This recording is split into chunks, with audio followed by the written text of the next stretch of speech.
याला आम्ही बऱ्याच वेळा प्रेग्नन्सीचा हनीमून पिरियड म्हणून सुद्धा म्हणतो.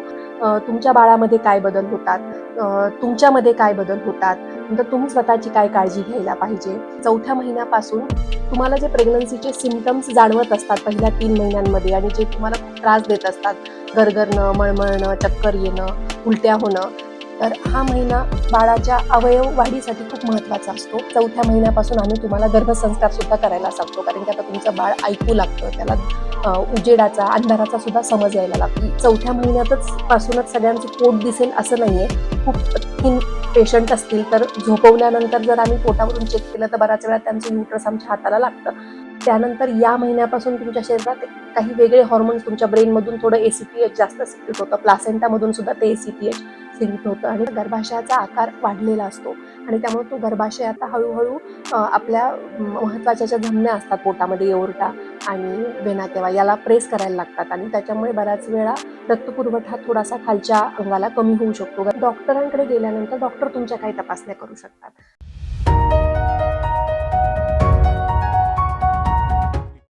नमस्कार, मी डॉक्टर अश्विनी देशमुख, तुमची गायनेकोलॉजिस्ट. आपल्या प्रेग्नन्सी व्हिडिओ सिरीजमध्ये महिना दर महिना या व्हिडिओ सिरीजमध्ये आपण आज चौथ्या महिन्याबद्दल चर्चा करणार आहोत. म्हणजे प्रेग्नन्सीचा तुमचा चौथा महिना कसा असतो याबद्दल चर्चा करणार आहोत. हा व्हिडिओ ऐकण्याआधी मी आशा करते की माझ्या या व्हिडिओ सिरीजमधील प्रेग्नन्सीच्या पहिल्या, दुसऱ्या आणि तिसऱ्या महिन्याबद्दल मी जे व्हिडिओज शेअर केले आहेत ते तुम्ही नक्कीच ऐकले असतील. तर हा जो प्रेग्नन्सीचा चौथा महिना असतो हा साधारण तुमच्या प्रेग्नन्सीचा 12वा आठवड्यानंतर सुरू होतो. म्हणजे 13वा, 14वा, 15वा आणि 16वा आठवडा मिळून प्रेग्नन्सीचा चौथा महिना बनलेला असतो. आणि या प्रेग्नन्सीच्या चौथ्या महिन्यामध्ये तुम्ही प्रेग्नन्सीच्या दुसऱ्या तिमाहीमध्ये आलेला असतात. जसं की आपण आपल्या पहिल्या व्हिडिओमध्ये पाहिलं की प्रेग्नन्सी ही 3 तिमाहींची बनलेली असते. पहिले 3 महिने हे प्रेग्नन्सीची पहिली तिमाही असते.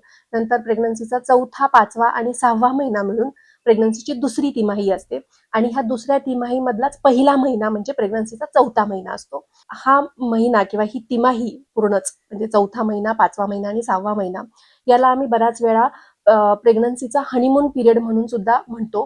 कारण की या महिन्यामध्ये म्हणजे चौथ्या महिन्यापासून तुम्हाला जे प्रेग्नन्सीचे सिम्पटम्स जाणवत असतात पहिल्या 3 महिन्यांमध्ये आणि जे तुम्हाला खूप त्रास देत असतात, गरगरणं, मळमळणं, चक्कर येणं, उलट्या होणं, तर हे सगळे त्रास बऱ्यापैकी चौथ्या महिन्यापासून कमी होतात आणि तुम्हाला प्रेग्नन्सीबद्दल बरीच माहिती झाल्यामुळे तुम्ही ही प्रेग्नन्सी आनंदाने घेऊ लागलेले असतात.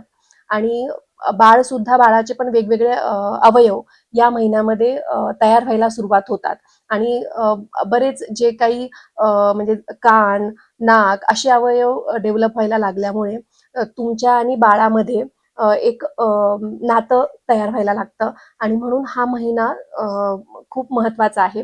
तर या महिन्यामध्ये नक्की तुमच्या बाळामध्ये काय बदल होतात, तुमच्यामध्ये काय बदल होतात, नंतर तुम्ही स्वतःची काय काळजी घ्यायला पाहिजे, या सगळ्या गोष्टींची आज आपण चर्चा करणार आहोत.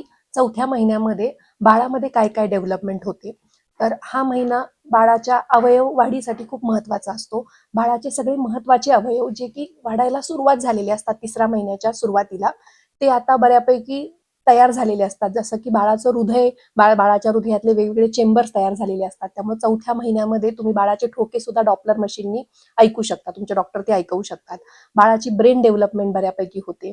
त्यानंतर बाळाचे जे मानेचे स्नायू असतात ते सुद्धा स्ट्रॉंग होतात आणि त्यामुळे बाळ थोडंसं पोटामध्ये का होईना पण मान पकडायला लागतं. त्यानंतर बाळाची किडनी काम करायला लागते आणि त्यामुळे किडनीमधून जे युरिन तयार होतं त्याच्यामुळे बाळाच्या आजूबाजूचं पाणी सुद्धा आता वाढायला लागतं. त्यानंतर बाळाचे कान काम करू लागतात, म्हणजे बाळाला आता ऐकू यायला लागतं. बाळाच्या डोळ्यामधले जे बुबुळ असतात ते सुद्धा आता उजेडाला रिस्पॉन्स करायला लागतात आणि त्यामुळेच ह्या चौथ्या महिन्यापासून आम्ही तुम्हाला गर्भसंस्कार सुद्धा करायला सांगतो, कारण की आता तुमचं बाळ ऐकू लागतं, त्याला उजेडाचा, अंधाराचा सुद्धा समज यायला लागतो आणि त्यामुळे या दिवसापासून तुम्ही तुमचे गर्भसंस्कार पण सुरू करू शकता. नंतर बाळाचे केस किंवा बाळाची नखं सुद्धा चौथ्या महिन्यापासूनच वाढायला सुरुवात होतात. त्याचे जननेंद्रिय असतात, रिप्रोडक्टिव्ह ऑर्गन सुद्धा चौथ्या महिन्यामध्ये बऱ्यापैकी डेव्हलप झालेले असतात. आणि वेगवेगळ्या हालचाली म्हणजे जसं जांभळी देणं, आळस देणं, नंतर त्याला उचकी येणं, ह्या सुद्धा हालचाली बाळाच्या पोटामध्ये सुरू झालेल्या असतात. आता त्याचे हातापायाचे मसल्स पण थोडेसे स्ट्रॉंग होतात आणि त्याच्यामुळे बाळाची हालचाल व्हायला लागते, बाळ आळस देऊ शकतं. फक्त ही हालचाल 4थ्या महिन्यातच तुम्हाला जाणवेल असं नाहीये, कारण की बाळ अजून नाही म्हटलं तरी छोटं असतं. म्हणजे साधारण त्याची लांबी ही 12-13 सेंटीमीटर 16व्या आठवड्याच्या शेवटी, म्हणजे 4थ्या महिन्याच्या शेवटी शेवटी त्याची लांबी बघायला गेलं तर ही 12-13 सेंटीमीटर असते. त्याचं वजन हे साधारण 90 ते 100 ग्रॅमच्या दरम्यान असतं. म्हणजे एक छोट्या सफरचंदा इतकं तुमचं बाळ असतं आणि त्यामुळे त्याची ते जरी आत हालचाल करत असलं तरी बाहेर अजून तुम्हाला ती जाणवत नाही. आता आपण बघूयात की ह्या प्रेग्नन्सीच्या 4थ्या महिन्यामध्ये तुमच्यामध्ये काय काय बदल होतात.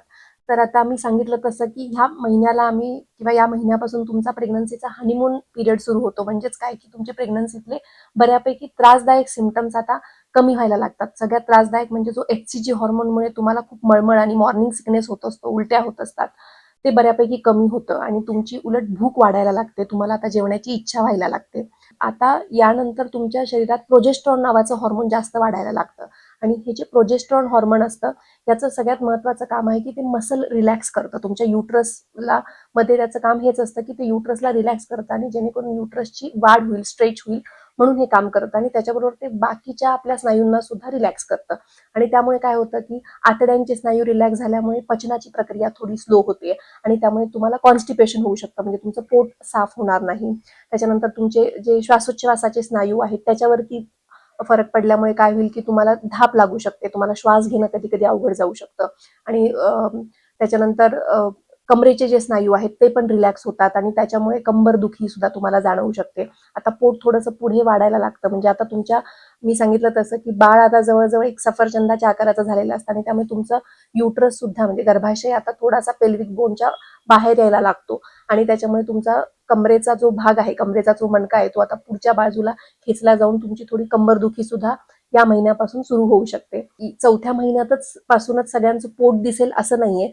खूप थिन पेशंट असतील तर झोपवल्यानंतर जर आम्ही पोटावरून चेक केलं तर बऱ्याच वेळा त्यांचं युट्रस आमच्या हाताला लागतं, पण जाड महिलांमध्ये ते शक्यतो नाही जाणवत.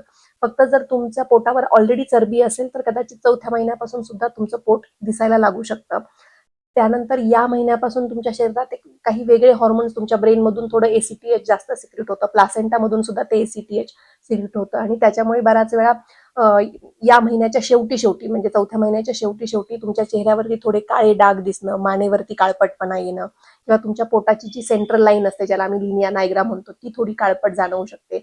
आणि जर तुम्ही जाड असाल तर तुमचं फॅट वाढायला लागलं असेल तर तुम्हाला थोडेसे पोटावरती स्ट्रेच मार्क सुद्धा 4थ्या महिन्यापासून येऊ शकतात.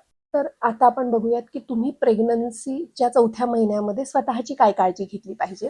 तर आता या 4थ्या महिन्यामध्ये मी म्हटलं तसं गर्भाशयाचा आकार वाढलेला असतो आणि त्यामुळे तो गर्भाशय आता हळूहळू आपल्या महत्वाच्या ज्या धमन्या असतात पोटामध्ये, एओर्टा आणि वेना केवा याला प्रेस करायला लागतात आणि त्याच्यामुळे बऱ्याच वेळा रक्तपुरवठा थोडासा खालच्या अंगाला कमी होऊ शकतो, गर्भाशयाला सुद्धा त्याच्यामुळे कमी रक्तपुरवठा होऊ शकतो आणि म्हणून या दिवसांपासून तुम्ही शक्यतो डाव्या कुशीवर झोपण्याची थोडी सवय केली पाहिजे.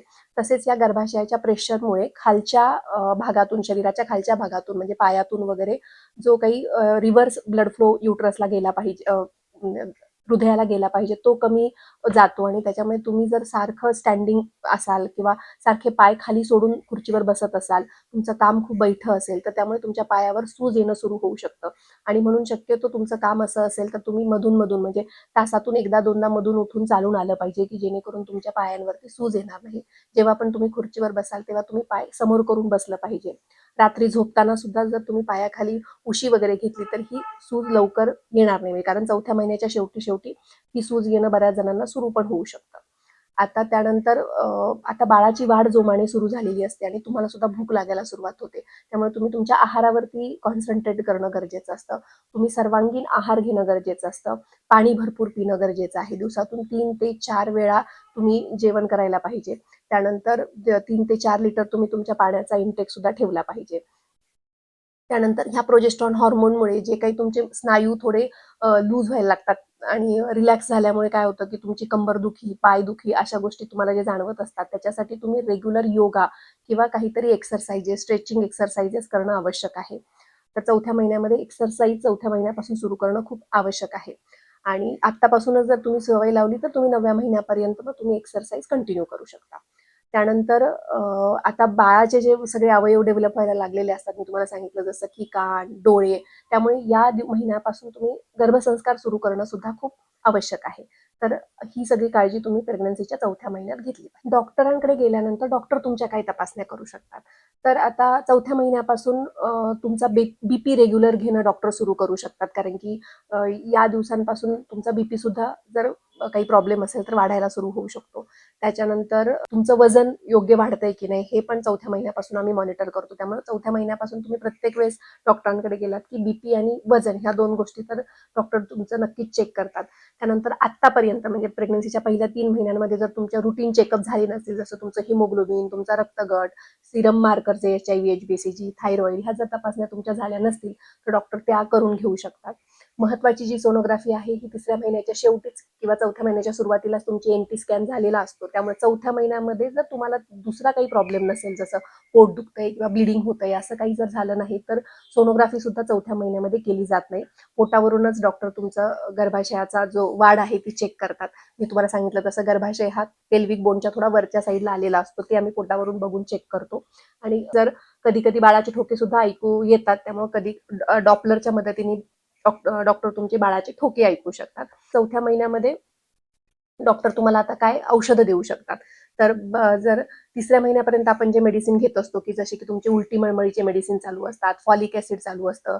जर तुम्हाला काही ब्लिडिंग, स्पॉटिंग असं काही झालं असेल पहिल्या 3 महिन्यांमध्ये, किंवा तुमची प्रेग्नन्सी जर हाय रिस्क असेल, आधी तुमची अबॉर्शन झाली असेल तर तुम्हाला प्रोजेस्ट्रॉन चालू असतं. तर ते मेडिसिन्स युजली 3ऱ्या महिन्याच्या शेवटी आम्ही बंद करतो. 4थ्या महिन्यापासून तर ते बंद होतात, कारण की अबॉर्शनची रिस्क ही 3ऱ्या महिन्यानंतर बऱ्यापैकी कमी झालेली असते, कारण की तोपर्यंत गर्भाशयामध्ये व्यवस्थित रुजलेला असतो. तर मग 4थ्या महिन्यापासून फॉलिक ऍसिड, प्रोजेस्ट्रॉन असे हे जे मेडिसिन चालू असतात उलटी मळमळीचे, हे बंद होतात. आणि त्याच्याऐवजी आता बाळ तुमचं जोमाने वाढायला लागलेलं असतं आणि त्यामुळे तुमची विटॅमिनची जी रिक्वायरमेंट असते ती वाढलेली असते. आणि त्यामुळे 4थ्या महिन्यापासून तुम्हाला आयर्नची सप्लिमेंट, कॅल्शियमची सप्लिमेंट तुमचे डॉक्टर सुरू करतात. युजली आयर्न हे आम्ही एक वन्स इन अ डे म्हणजे दिवसातून एकदा खायला सांगतो. कॅल्शियम युजली 1000 mg चा डोस असतो, त्यामुळे दिवसातून 2दा तुम्हाला घ्यायला सांगतो. आणि शक्यतो आयर्न आणि कॅल्शियम हे सोबत घ्यायचं नसतं, कारण की त्याच्यामुळे दोघांचंही ऍब्सॉर्प्शन हॅम्पर होतं. कॅल्शियमच्या आयन्समुळे आयर्न हे जे मॉलिक्यूल आहे ते ऍब्झॉर्ब होत नाही, आणि त्यामुळे कॅल्शियम आणि आयर्न हे वेगवेगळ्या वेळेस आपण घेतलं पाहिजे. तर साधारण हे बेसिक मेडिसिन तुम्हाला 4थ्या महिन्यामध्ये चालू असतं. या प्रेग्नन्सीच्या 4थ्या महिन्याबद्दलची अजून एक महत्वाची गोष्ट म्हणजे, ज्या महिलांना आधीच्या प्रेग्नन्सीमध्ये म्हणजे 4थ्या महिन्यात, 5व्या महिन्यात अचानक गर्भपात झालेला असतो, म्हणजे कळा आल्याच नाहीत किंवा फारसं पोटात पण दुखलंही नाही आणि अचानक डिलिव्हरी झाली आणि बाळ बाहेर आलं, किंवा जर आत्ताच्या सोनोग्राफीमध्ये जर त्यांना असं सर्व म्हणजे गर्भपिशवीच्या तोंडाची लांबी जी म्हणजे सर्व्हिक्सची जी लांबी आहे ती खूपच कमी असेल, म्हणजे साधारण ती 25 mm पेक्षा जास्त, म्हणजे 2.5 सेंटीमीटर पेक्षा जास्त असणं अपेक्षित असतं, पण ती खूपच 2 सेंटीमीटर पेक्षा सुद्धा जर गर्भपिशवीची लांबी कमी असेल, आणि त्याचबरोबर आधी कधी 4थ्या महिन्यात, 5व्या महिन्यात अचानक तुमचं अबॉर्शन झालं असेल कळा न येता स्वतःहून, तर मग अशा वेळेस डॉक्टर तुम्हाला प्रेग्नन्सीच्या या 4थ्या महिन्याच्या शेवटी म्हणजे 16व्या आठवड्याच्या शेवटी गर्भपिशवीला टाका देण्याची म्हणजे सर्व्हायकल स्टिच आम्ही ज्याला म्हणतो ती प्रोसिजर सुद्धा सांगू शकतात, पण हे खूप रेअर आहे. तर मला असं वाटतंय की या 4थ्या महिन्याबद्दल बऱ्यापैकी आपण चर्चा केली आहे. यामध्ये तुमच्या बाळाची वाढ कशी होते, तुमच्यामध्ये काय बदल होतात, तुम्ही स्वतःची काय काळजी घेतली पाहिजे, कुठली औषधं घेतली पाहिजेत, याबद्दल बऱ्यापैकी मी चर्चा केली आहे. तुमच्या बऱ्याच शंकांचं निरसन झालं असेल असं मी आशा करते. तरीही जर तुम्हाला काही शंका असतील तर तुम्ही मला नक्की कमेंट बॉक्समध्ये विचारू शकता. आणि तुम्हाला जर हा व्हिडिओ महत्त्वाचा वाटला असेल तर तुमच्या अशाच प्रेग्नंट मैत्रिणींसोबत तो तुम्ही नक्की शेअर करा. धन्यवाद.